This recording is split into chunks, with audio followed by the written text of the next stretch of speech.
শেখ শিবলি আলাইহিস সালামের একজন ভক্ত ছিল, যার নাম ছিল কাশেম।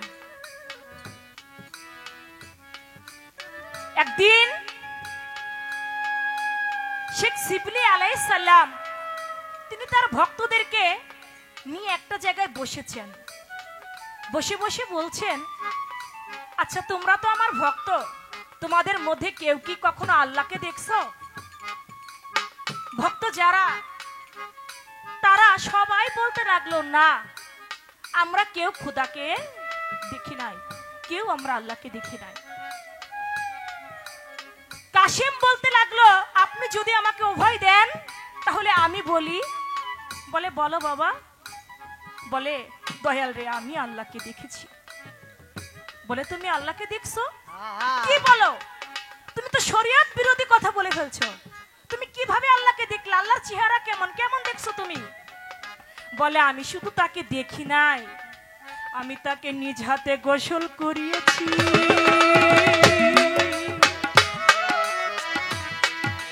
নিজ হাতে আমি খানা খাইয়েছি,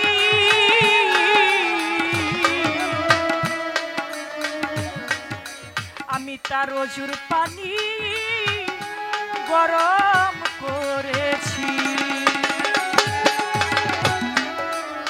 আমি শুধু তাকে দেখি নাই, আমি তাকে নিজ হাতে গোসল করিয়েছি, আমি তাকে নিজ হাতে খাইয়েছি, আমি তার পা টিপে তাকে ঘুম পাড়িয়ে দিয়েছি।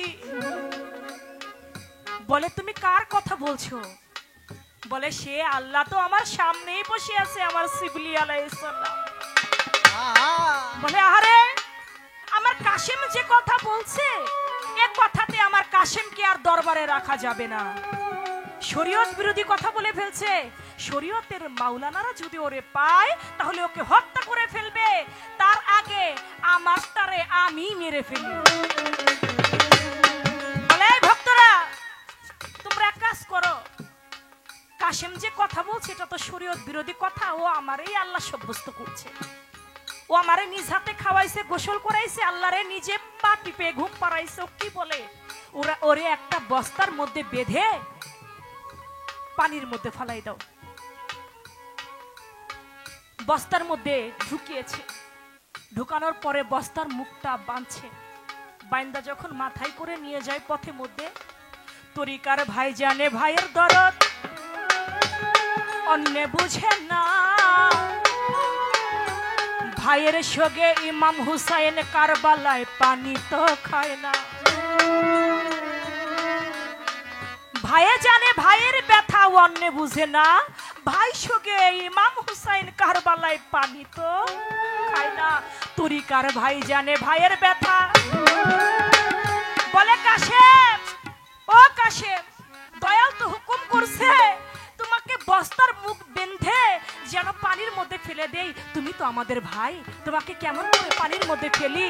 তোমার মুখটা, বস্তার মুখটা খুলে দেই, তুমি এখান থেকে পালিয়ে যাও, আমরা দয়ালকে গিয়ে বলবো তাকে পানির মধ্যে ফেলে দিয়েছি। বলে তোমরা কেমন গুরুর ভক্ত? দয়ালের আদেশ যে অমান্য করে সে কখনো খাঁটি ভক্ত হইতে পারে না। দয়াল যে আদেশ করছে তোমরা সেই আদেশই পালন করো, গুরুর আদেশ অমান্য করো না, আমাকে পানির মধ্যে ফেলে দাও। পানির মধ্যে যখন কাশেমকে ফেলে দেওয়া হয়েছে, সাতবক জমিন, সাতবক আসমান স্তব্ধ হয়ে গেছে। পানির মধ্যে থেকে কাশেম দু চোখের পানি ছেড়ে দিয়ে বলে, মুর্শিদ রে, তুই বিনে তো বান্ধব আমার নাই, নিদানের কান্ডারি তুমি, পরপারের বন্ধু তুমি, তুমি বিনে বান্ধব আমার নাই। তুমি ডুবাইলে ডুবাইতে পারো, ভাসাইলেও ভাসাইতে পারো, যা ইচ্ছা তাই তুমি আমাকে করো। যখন পানির মধ্যে নেমে গেছে, পানির মধ্যে ফেলে দিয়েছে, সমস্ত পানি স্তব্ধ হয়ে গেছে, আসমান জমিন থরথর করে কাঁপতে আছে। এদিকে আমার আল্লাহ বলে যে আমার কাশেমকে উঠাইতে হবে, জিব্রাইল তুমি গিয়ে যাও, আমার কাশেমকে উঠাও। জিব্রাইল গিয়ে বলে, কাশেম তুমি উঠে আসো। হাত বাড়িয়ে দিচ্ছে পানির দিকে। বলে এই হাত কার? বলে আমি জিব্রাইল। বলে এই হাত তো আমি চিনি না, আমি এই হাত ধরে উঠবো না, এটা আমার আল্লাহ আল্লাহর হাত? না, চলে গিয়েছে আমার দয়াল নবীর হাত। বলে কাশেম, আমি দয়াল নবী, তুমি আমার হাত ধরো। বলে আমি তো এই হাতও চিনি না, এটাও তো আমার আল্লাহর হাত না। আমার আল্লাহ হুকুম করে, কাশেম, শিবলি, তোমার ভক্ত, তুমি বিনেছে অন্য কিছু বুঝে না, তুমি তাড়াতাড়ি যাও, তোমার ভক্তকে উদ্ধার করো। ও এমনই একজন আশিকি ভক্ত, আশিকের চোখের পানি আমি আল্লাহ সহ্য করতে পারি। তাড়াতাড়ি যাও, ওই আশিকি কাশেমকে তুমি দ্রুত উঠাও। যাইয়া যখন শিবলি আলাইহিস সালাম তার হাতটি বাড়িয়েলেন, বাড়াই বলতেছে, বাবা কাশেম, তুমি উঠে আসো। হাতটা থাপা দিয়া বলে, এই যে তো আমার আল্লাহর হাত, আমি তো এই হাতটাই খুঁজেছি। ও বাজান, দুনিয়ার বুকে তাকে সবাই খারাজ বলতেছিল, কিন্তু তাকে খারাজ বললেও তিনি তো তার মুর্শিদের গোলাম, তার সঙ্গে কারোর সঙ্গে তুলনা হবে না। যারা মুর্শিদের আশিকি পাগল হয়ে যায়, লোকে তাকে মন্দ বললেও আল্লাহ পাকের কাছে সে কখনো দোষী হইতে পারে না। তিনি ছিল কে? শিবলি আলাইহিস সালামের ভক্ত, যিনি ছিল কাশেম। তিনিও কোন বেলায়েত পেয়েছেন? যিনি পেয়েছেন বেলায়েতে আবরার। হাসিল করবি মোনামার, এমন ইবাদত করো বলি তোমারে, যেমন আল্লাহরে তুমি দেখতেছো, দেখে ইবাদত করতেছো, ওই রূপ যদি না পারো, যেন আল্লাহই দেখে তোমারে। সুবহানাল্লাহ। কোন বেলায়েতের অধিকারী ছিল? বেলায়েতে আবরারের অধিকারী তারা ছিলেন। এই ছিল আপনার একটি প্রশ্ন।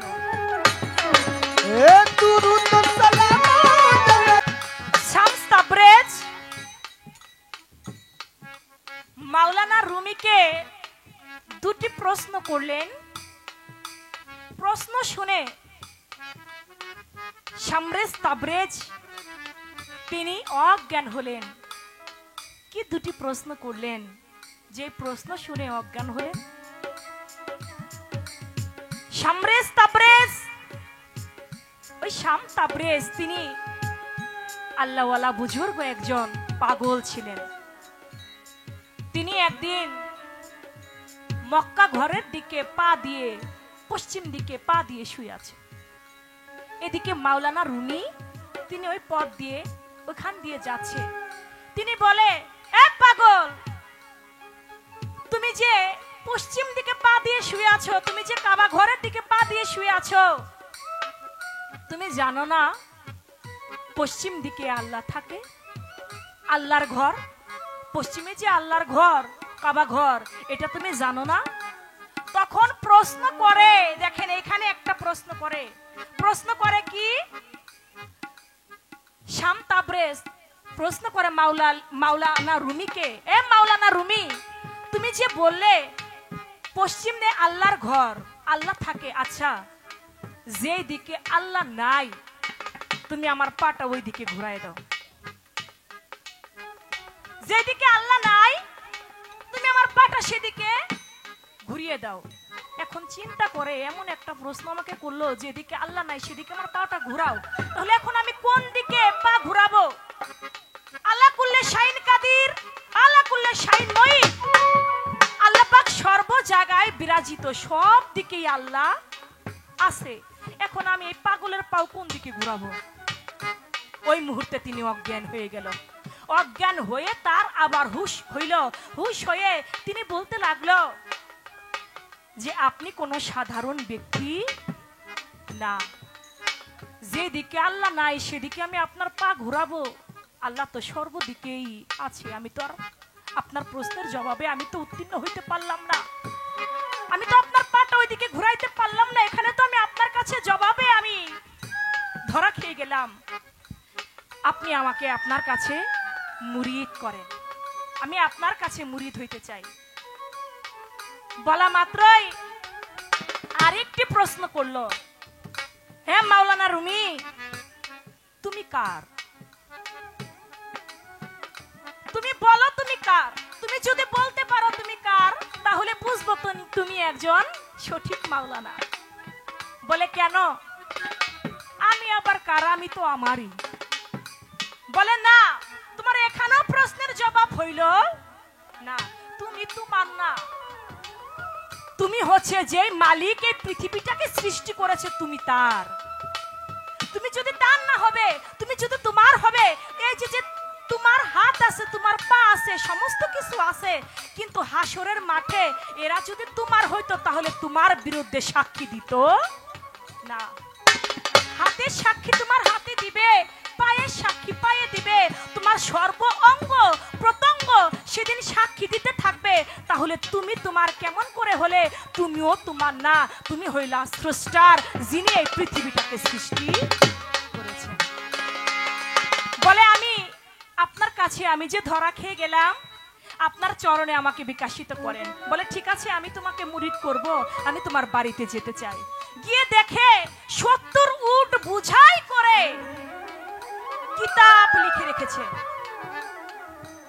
প্রশ্ন করে শাম তাবরেজ, আচ্ছা তুমি যে এত বুঝাই বুঝাই এই কিতাব লিখেছো, এই কিতাব দিয়ে তুমি কি করো? বলে কেন, আমি লিখেছি, আমি পড়ি। বলে ঠিক আছে, আমি তোমার কিতাবগুলোকে পানির মধ্যে ফেলে দিতে চাই। পানির মধ্যে ফেলে দিল। ফেলে দিবার আগে জিজ্ঞেস করলো, আচ্ছা তুমি যে কিতাব লিখেছো, এই কিতাবে কি কথা বলতে পারে? বলে না, কথা বলতে পারে না। বলে যদি কথা বলতে না পারে তাহলে এত এত উট বুঝাই করে তুমি কিতাব লিখে তোমার কি লাভ আছে? উট কিতাব, 70 উট বুঝাই কিতাব, সেই কিতাবগুলি পানির মধ্যে ফেলে দিল। বলে এবার তুমি ডাক দাও, তোমার কিতাবকে তুমি ডাকো। বলে কাগজের কিতাব, এগুলো কি কথা বলতে পারে? বলে যদি কথা বলতে না পারে তাহলে এত সাধনা করে তোমার লাভ কি? আমি ডাকি? বলে হ্যাঁ ডাকেন। বলে আমি ডাকলে তো তোমার কিতাব সমস্ত উঠে আসবে। বলে ডাকেন না আপনি। যখন ডাক দিল, ডাকা মাত্র এই সমস্ত কিতাবগুলি উঠে চলে আসলো। তাই সেদিন অনেক লম্বা ঘটনা। সেখানে শাম তাবরিজ মাওলানা রুমির একটি মেয়ে ছিল, সেখানে মদ ঢেলে খায়, অনেক বিস্তারিত অনেক ঘটনা, আমি এত দূর যাব না। তবে প্রশ্ন করেছিল তুমি কার, আর দ্বিতীয়তে প্রশ্ন করেছিল যে আমি যে দিকে পা দিয়ে আছি, এদিক থেকে এদিকে যদি আল্লাহ থাকে, কোন দিকে আল্লাহ নাই, তুমি আমার পাটা সেদিকে ঘুরিয়ে দাও। সেখান থেকে যখন ঘুরাবে, আর তো ঘুরাবার জবাব তিনি খুঁজে পায় না, তখন পড়ে যায়, অজ্ঞান হয়ে যায়। তখন আবার জ্ঞান ফিরে মাওলানা রুমির পায়ের মধ্যে পড়ে যায়। এই ছিল আপনার কথা, আমি তার জবাব করলাম। আমার দয়াল নবী বিদায়ের মুহূর্তে তার গায়ের জুব্বা মুবারকটা ধরে বললেন, আমার এই জুব্বা মুবারকটা ওয়াশ কুরনি পাগলাকে তোমরা দিও। বলে সে কোথায় থাকে? বলে সে কুরুন শহরে থাকে। আমার দয়াল নবী তিনি যখন উফাত গ্রহণ করলেন, ওই গায়ের জুব্বাটা মাওলা আলী করিমুল্লাহ ওয়াজহু, উমর রাদিয়াল্লাহু তাআলা আনহু দুজনে মিলে রওনা করলেন জুব্বা মুবারকটা নিয়ে। যেতে যেতে পাহাড়ের কিছুটা দূর চলে গেছে, একজন ব্যক্তির কাছে জানতে চায়, তোমরা কি কেউ ওয়াইশ কুরনি পাগলাকে দেখেছো? বলে ওয়াইশ কুরনি পাগলকে তো দেখি নাই, তবে ওয়াইশা পাগলা একজন আছে, ওই পাহাড়ের চূড়ায় তার মাকে একটা ঝুলার মধ্যে কাঁধে করে বেয়ে বেড়ায়। তার মাকে কাঁধে করে বয়ে বেড়ায় ওই ওয়াইশা পাগলাকে আমরা দেখেছি। বলে কোথায় তিনি থাকে? বলে ওই তো করুন শহরে একটা পাহাড়ের চূড়ায় গিয়েছে। যায়া বলতেছে, তুমি কি ওয়াইশ কুরনি? বলে তোমরা কারা? বলে তোমাকে একটা জিনিস তোমার কাছে নিয়ে আসছি। বলে কি? বলে এটা একটা জুব্বা। বলে জুব্বাটা কার? বলে আমার দয়াল নবী হুজুরে পাক সাল্লাল্লাহু আলাইহি সাল্লামের। বলা মাত্রই দু চোখের পানি ছেড়ে দিলেন, ছেড়ে দিয়ে বললেন, তোমরা কি তার কাছ থেকে এসেছো?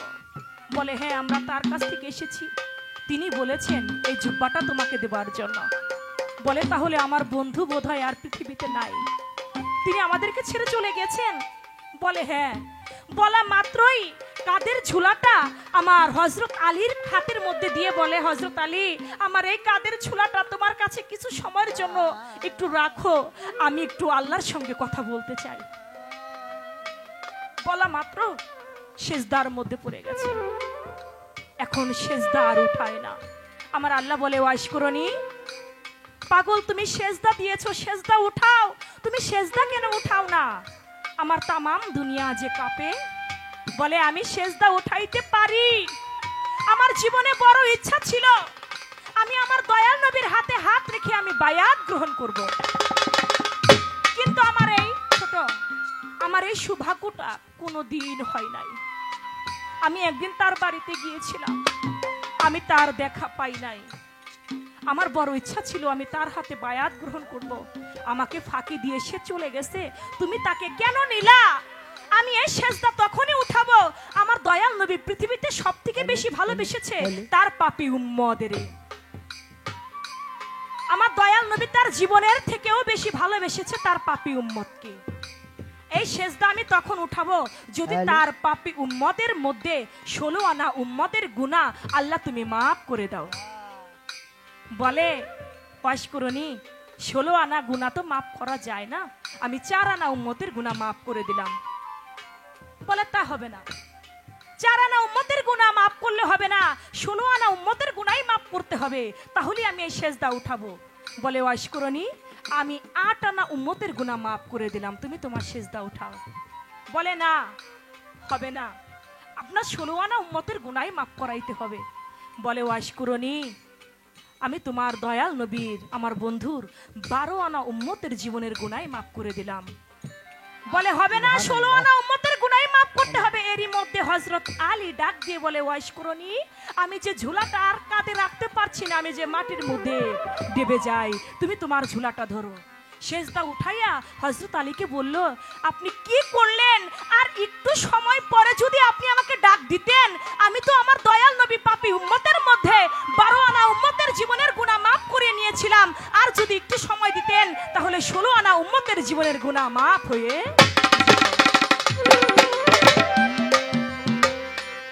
এটা বলে দয়াল নবীর কথা বলে জুব্বা মুবারকটা ওয়াশকুরনির হাতে দিয়ে হযরত আলী চলে গেল।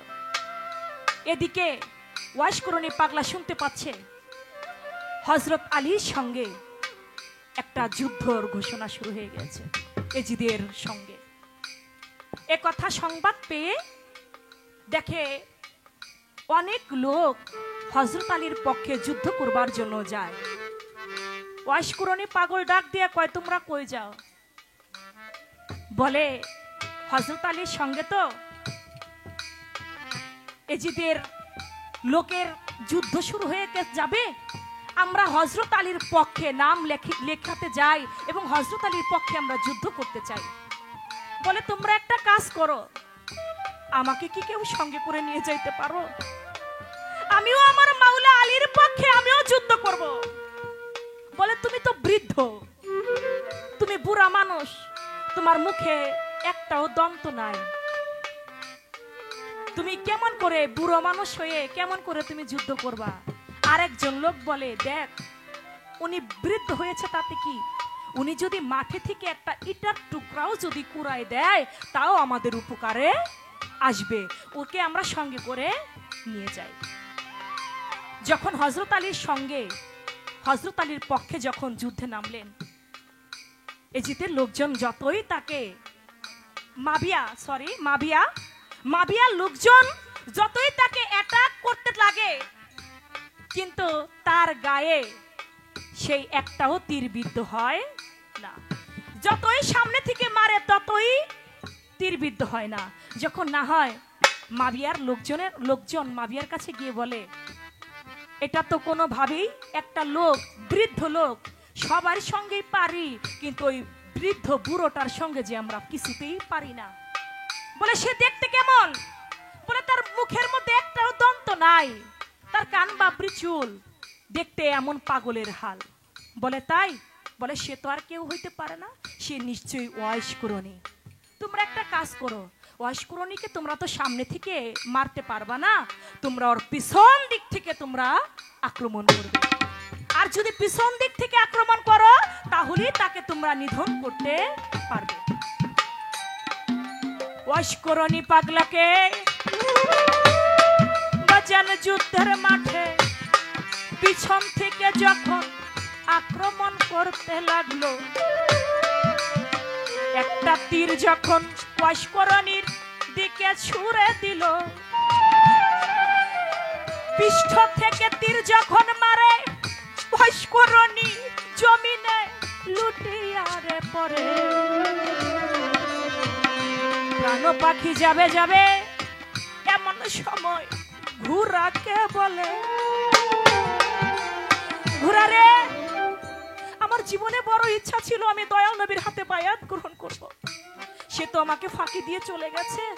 এ ঘোড়া, আমার দয়াল নবী একজনকে মাওলাইয়াত দান করেছে, তিনি হলেন হযরত আলী। তুমি একটা কাজ করো এ ঘোড়া, তুমি আমার পৃষ্ঠের মধ্যে কামড় দিয়ে তুমি আমার বন্ধু হযরত আলীর কাছে আমাকে নিয়ে চলো। যখন হযরত আলীর কাছে যাবে, দু চোখের পানি ছেড়ে দিয়ে পুষ্করণীর প্রাণ পাখি যায় যায় চিত্রে ঘোড়াকে বলে, ঘোড়া রে, তুই আমার পৃষ্ঠটার মধ্যে কামড় দিয়ে তুই আমার বন্ধু হযরত আলীর কাছে নিয়ে যা, আমি তার হাতে বায়াত গ্রহণ করতে চাই, আমার শেষ নিঃশ্বাসটা আমি তার কাছে যেতে চাই। হযরত আলীর কাছে নিয়ে গেল ঘোড়া, জমিনের মধ্যে লুটিয়ে পড়েছে। হযরত আলী তার উরুর মধ্যে পুষ্করণী পাগলের মাথাটা রাখলো, বলে, আমার বড় ইচ্ছা ছিল দয়াল নবীর হাতে বায়াত গ্রহণ করবার, সে সৌভাগ্য আমার হয় নাই, আমি আপনার হাতে কালেমা পড়ে বায়াত গ্রহণ করতে চাই। হযরত আলীর হাতে হাত রেখে বায়াত গ্রহণ করে দু চোখ মেলে মুর্শিদের রূপটা দেখে দেখে তার প্রাণ পাখিটা চিরবিদায় নিয়ে চলে গেছে। এমন সৌভাগ্য কয়জনের হয়? আমরা যারা তরিকাপন্থী আছি, আমরা যারা ভাবুক আছি, আমার ইউসুফ মস্তানের ভাবুক, আমার সাত্তার মস্তানের প্রেমিক, নূর ইসলাম মস্তানের প্রেমিক, শাহজাহান মস্তানের প্রেমিক, এই পৃথিবীতে আমরা যেন মুর্শিদের রূপখানা ওই দেখে দেখেই আমাদেরও যেন প্রাণ পাখিটা চিরবিদায় নিয়ে চলে যেতে, আমার ভান্ডারীর রূপ দেখে দেখে যেন বিদায় নিয়ে চলে যেতে পারি। তুই কি মোরে অকুলে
মোরে নিদানে অকুলে ভাসাইয়া গেলি